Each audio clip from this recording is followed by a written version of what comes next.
Hello everyone, welcome to excellent day के classes. तो अब देखते हैं हम लोग क्वेश्चन नंबर 26 चैप्टर मैट्रिसेस। आया हुआ आपका 2019 एक नंबर में 1 मार्क का क्वेश्चन है, लेकिन अच्छा क्वेश्चन है, बहुत ही अच्छा क्वेश्चन है। थोड़ा सा प्रॉपर्टी का इस्तेमाल होगा, है ना। देखते हैं क्वेश्चन क्या कह रहा है। क्वेश्चन कह रहा है हमारे पास, कह रहा है कि if A is a square matrix of order 2 and determinant of A equals to 4, find the value of determinant के अंदर 2a इंटू ए ट्रांसपोज। ये हमसे पूछा गया है कि 2a ट्रांसपोज का डिटर्मिनेंट की वैल्यू बताओ। और जहाँ पर ए डैश, यहाँ पर ए डैश को बोला गया है इस ट्रांसपोज ऑफ मैट्रिक्स है, यानी कि ए ट्रांसपोज क्या आपका है, इस मैट्रिक्स का जो ए है इसका ही ए डैश है आपका ट्रांसपोज। ठीक है, ओके।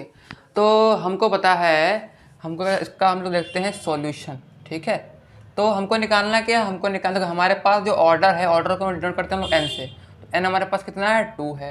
ठीक है, हमारे पास गिवन क्या है, determinant of A equals to 4 given है। ठीक है, और हमसे पूछा गया है डेट के अंदर 2a ट्रांसपोज। ठीक है, तो आप लोगों ने कुछ बातें पढ़ी होंगी इस चैप्टर में। क्या पढ़े, कुछ बातें पढ़ी होंगी। क्या बातें होती हैं कि अगर आपके पास सपोज कर लो कि आपके पास कोई एक स्केलर है, ठीक है, और एक आपके पास कोई मैट्रिक्स है, ठीक है, इसका डिटर्मिनेंट लें अगर, है ना। तो अगर हमको क्या करना हो, इस के को बाहर निकालना हो, तो हम जो इसके आगे जो ए मैट्रिक्स है इसका हम लोग ऑर्डर देखते हैं। सपोज कर लेते हैं इस ए का ऑर्डर क्या है, एन ऑर्डर है, इसका ऑर्डर क्या है, एन ऑर्डर है। ठीक है, तो यहाँ पर जब इस के को हम लोग बाहर करेंगे तो हम लोग इस ए वाले मैट्रिक्स का ऑर्डर देखेंगे। यहाँ पर जो भी मैट्रिक्स होती है उसका हम लोग ऑर्डर देखते हैं के आगे। तो यहाँ पे देखिए इसका ऑर्डर कितना है, एन है, तो यहाँ पर जो आपका के जो है वो बाहर निकल के आ जाएगा, लेकिन इसके ऊपर जो ये आपका ऑर्डर है इस ए का, इस के सर पे चढ़ जाएगा, यानी कि इसकी पावर बन जाएगा। तो के की पावर एन और आपका डिटर्मिनेंट ऑफ ए अंदर रहेगा। ठीक है, तो यहाँ से देखिए के बाहर आ गया। उसी प्रकार से अगर हम लोग सपोज कर लो, हम लोग अगर यहाँ पर एक स्केलर हम लोगों ने ले लिया, एक मैट्रिक्स ले लिया और उसका ही ट्रांसपोज ले लिया, ठीक है, और इसका डिटर्मिनेंट कर दिया। ठीक है, और हमको पता है कि जो ए है वो क्या है, ए जो है, ए का ऑर्डर सपोज यहाँ पर ए जो है, ए क्या है, ए का ऑर्डर कितना, एन ऑर्डर है। ठीक, ए का ऑर्डर कितना है, एन ऑर्डर है। ठीक है, अब यहाँ पर देखो हमको क्या करना है, हमको इस के को बाहर निकालना है। अब देखो क्या करेंगे हम लोग, यहाँ पर देखिए भाई, जब ए है, ए का ऑर्डर कितना है, एन है। ठीक है, तो इसके ट्रांसपोज का ऑर्डर भी तो एन ही होगा ना, इसके ट्रांसपोज का ऑर्डर भी एन होगा। और जब दोनों को मल्टीप्लाई करेंगे इन ए और ए ट्रांसपोज को, तो भी क्या होगा, एन ऑर्डर की ही मैट्रिक्स तो आएगी ना। सपोज कर लो कि इसका ऑर्डर 2 है तो ए ट्रांसपोज का भी ऑर्डर 2 होगा, और जब दोनों को मल्टीप्लाई करोगे तब भी तो ऑर्डर 2 ही आएगा ना। तो कुल मिलाकर के हमारा जो पूरा मैट्रिक्स जो बन रहा है, ये पूरा मैट्रिक्स, इसका ऑर्डर कितना होगा, इसका ऑर्डर भी होगा कितना, एन ऑर्डर होगा, क्योंकि क्या है आपका ए ऑर्डर की मैट्रिक्स, ए क्या है आपका, एन ऑर्डर है। ठीक है, तो यहाँ पर देखो हमको पता चल गया कि के आगे जो मैट्रिक्स उसका ऑर्डर कितना है, ए है। तो हम लोग के को हम लोग बाहर निकाल सकते हैं, तो के की जो पावर होगी वो एन हो जाएगी, क्योंकि आगे वाले मैट्रिक्स का जो ऑर्डर है कितना है, वो एन ऑर्डर है। और डिटर्मिनेंट के अंदर आपका रहेगा ए ट्रांसपोज। क्लियर है, ओके।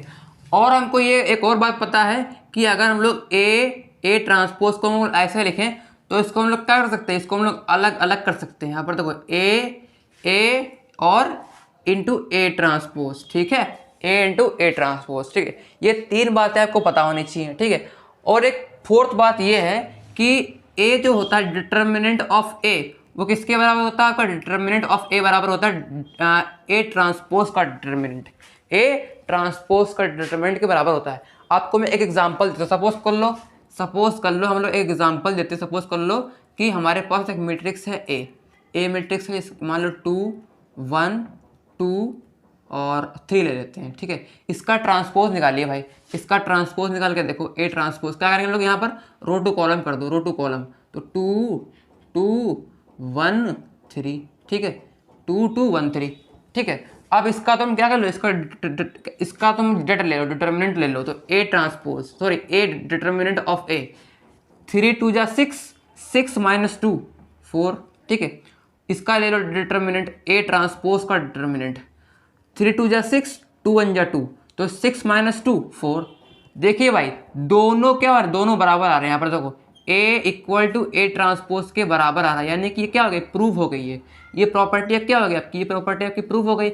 वही मैंने बात आपको यहाँ पे बताई है। ठीक है, इसका मैंने आपको क्या कर दिया, एग्जाम्पल की वजह से इसको मैं प्रूफ करवा दिया। ठीक है, तो ये आपके 1 2 3 4 कॉन्सेप्ट आपको ये ध्यान में रखने हैं, ये आपके क्वेश्चंस में काम आ सकते हैं। इसको आप एक जगह पर नोट कर लीजिए, ठीक है, इसको क्या कर लीजिए, एक जगह पर इसको नोट कर लीजिए, ठीक है। तो इसको मैं कर देता हूँ डब्बे में बंद, ठीक है। और इसको आप डाल लीजिए, क्या इसको डाल लीजिए आप, इसको आप नाम दे दीजिए काम की बात, काम की बात, ठीक है, काम की बात, यानी कि KKB, ठीक है। तो ये इतना कॉन्सेप्ट है, इतने कॉन्सेप्ट को आप ध्यान रखिए। इस कॉन्सेप्ट से हम लोग कुछ बातें लेकर के इसे सॉल्व करेंगे। देखो यहाँ पर, अब देखो यहाँ पर क्या करना है हमको, यहाँ पर है इसको बाहर निकालना है, इस 2 को, इस 2 को बाहर निकालने के लिए क्या करेंगे हम लोग, यहाँ पर इस 2 को बाहर निकालने के लिए हम लोग इसका ऑर्डर देखेंगे। तो यहाँ पे देखो इसका ऑर्डर कितना है, इस A का ऑर्डर है आपका 2, यहाँ पर इसका ऑर्डर 2 गिवन है, तो A ट्रांसपोज का भी तो ऑर्डर 2 होगा। और जब A ट्रांसपोज का ऑर्डर 2 होगा, A का ऑर्डर 2 है, तो यहाँ पर जब दोनों को मल्टीप्लाई करोगे तो इस दोनों का जो मैट्रिक्स बनेगा इसका भी तो ऑर्डर 2 होगा। तो 2 × 2 ऑर्डर की मैट्रिक्स नहीं आएगी भाई मेरे, 2 × 2 ऑर्डर की मैट्रिक्स नहीं आएगी, बिल्कुल 2 × 2 ऑर्डर की मैट्रिक्स आएगी। तो इस 2 पर क्या चढ़ जाएगा, इस 2 पर इस ऑर्डर की पावर चढ़ जाएगी, तो यहाँ पर 2 की पावर 2 हो जाएगा, और ब्रैकेट सॉरी डंडों के अंदर बचेगा आपका A × A ट्रांसपोज। क्लियर है, ओके। अब हम लोग क्या करेंगे, यहाँ पर हमको पता है हम लोग कि जो ये आपका 2 का स्क्वायर कितना होता है, 4 होता है। और हम लोग अब ये वाली प्रॉपर्टी लगाएंगे, ये वाली देखिए, यहाँ पर इसको हम लोग अलग अलग कर लेंगे। तो यहाँ पर देखो A × A ट्रांसपोज, ये हम लोगों ने अलग अलग कर लिया। और हमको पता है, हमको क्या पता है, हमको पता है कि A determinant of A equal to determinant A transpose, A transpose का डिटर्मिनेंट जो होता है वो आपका डिटर्मिनेंट ऑफ A के बराबर होता है, ये वाली प्रॉपर्टी के हिसाब से। तो ये आपका इसके बराबर है, आपका है 4 के बराबर, इसको हम लोग रख देते हैं 4, ठीक है। अब रख देते हैं हम लोग यहाँ पर वैल्यू, तो 4 × में डिटर्मिनेंट ऑफ A कितना है आपका 4 है, और A ट्रांसपोज का डिटर्मिनेंट कितना आपका है, A ट्रांसपोज का डिटर्मिनेंट आपका कितना है 4 है। तो 4 × 4 × 4 कितना होगा 64, और यही हमारा क्या होगा, यही हमारा उत्तर हो गया, क्या होगा, ये हमारा आंसर हो गया कंप्लीट, ठीक है। तो इसकी मदद से हम लोगों ने काम की बात KKB, ये कुछ बातें इनको ध्यान रखिएगा, इसकी मदद से हम लोगों ने ये चीज़ क्या किया, निकाल लिया, ठीक है। तो इसको आप एक बार देख लीजिए। तो आई होप आपको ये वीडियो पसंद आया होगा, ठीक है। इसके रिगार्डिंग अगर आपको इतू सा भी डाउट अगर आता है तो आप कमेंट सेक्शन में पूछ सकते हैं, ठीक है। तो मिलते हैं हम लोग अपने नेक्स्ट वीडियो में, तब तक के लिए गुड बाय।